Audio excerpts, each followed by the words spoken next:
Welcome to my channel. चला आज आपण बघणार आहोत ब्लाऊजचे एकदम सोप्या पद्धतीने लटकन कसे करायचे असतात। जे एकदम सोपीवाले आहेत ते मी तुम्हाला आज लटकन दाखवणार आहे। तर यासाठी पहिल्यांदा हा रेड कलरचा स्टोन मी याच्यावरती लावून घेतलेला आहे। तुम्ही तुमच्या याच्यानुसार कोणत्याही कलरचा स्टोन लावला तरी पण चालतो। त्यानंतर ही नीडल घेतलेली आहे। नीडल आहे नंबर 23 म्हणजेच 0.45। त्यानंतर ही जरी थ्रेड आणि छोटे आणि मोठे दोन्ही पण शुगर बीट घेणार आहे मी यासाठी। आता मी तुम्हाला दाखवते की कसं करायचं असतं ते लटकन। आता हा फॅब्रिक ग्लूच्या साहाय्याने आपण चिटकून घेतलेला आहे। त्यानंतर इथे निडलचं टोक टाकलं, खालून दोरा वरती घेतला, यामध्ये एक एक एक एक असा स्टिच करून घ्यायचा।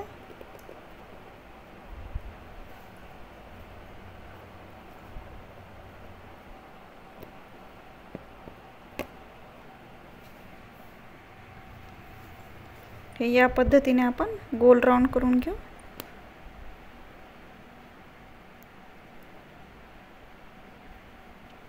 शेवटी इथे एंड नॉट टाकून घ्यायचे।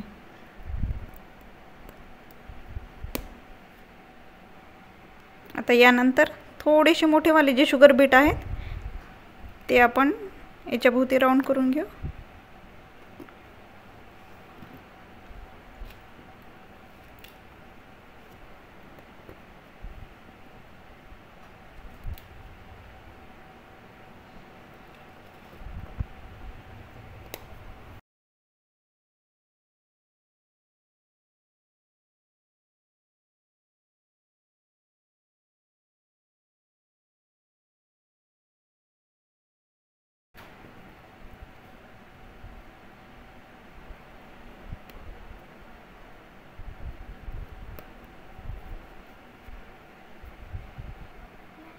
आता यानंतर आपण एक ड्रॉप शेपचा गोल राउंड करून घेऊ। हे आहेत ड्रॉप शेपची मणी। याला तुम्ही हवा तो आकार देऊ शकतात।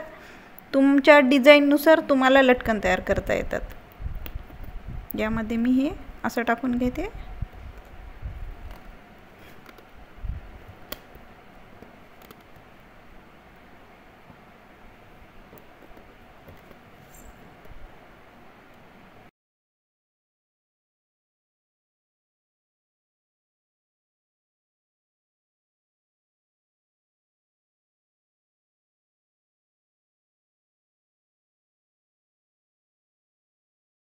आपण हे दोन करून घेतलेले आहेत। याला फक्त जरीच्या याने आपण चेन स्टिचिंगची एक बॉर्डर करून घेऊ।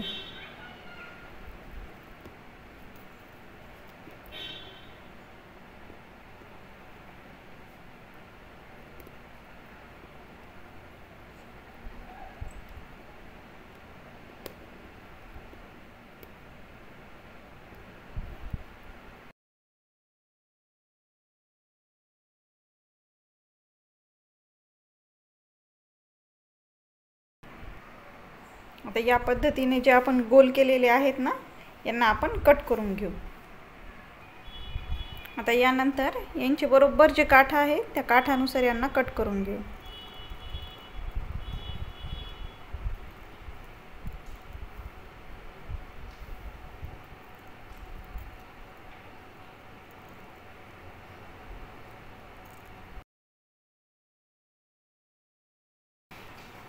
आता हे दोन सेपरेट असे निघाले। आता या दोघांना आपण या पद्धतीने असं या दोऱ्याच्या साहाय्याने आपण शिवून घेणार आहोत। हा पण जरी थ्रेडच आहे। हे दोघं एकमेकांवरती या पद्धतीने ठेवायचे। त्यानंतर अगदी त्यांच्या काठेकाठेला शिवायचं।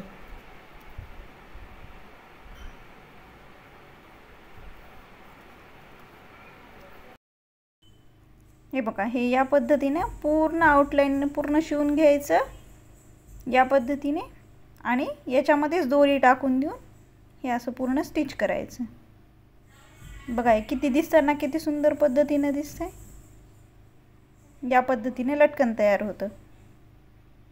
जर तुम्हाला यामध्ये काही अडचण आली तर तुम्ही मला कमेंट सेक्शनमध्ये सांगू शकतात।